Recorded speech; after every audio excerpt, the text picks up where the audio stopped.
lipad di. Ay, pataas mo. Hawakan mo nga muna to sila. I-flex mo ba?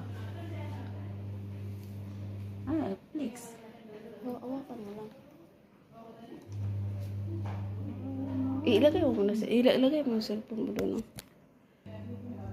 Kulang pa yan.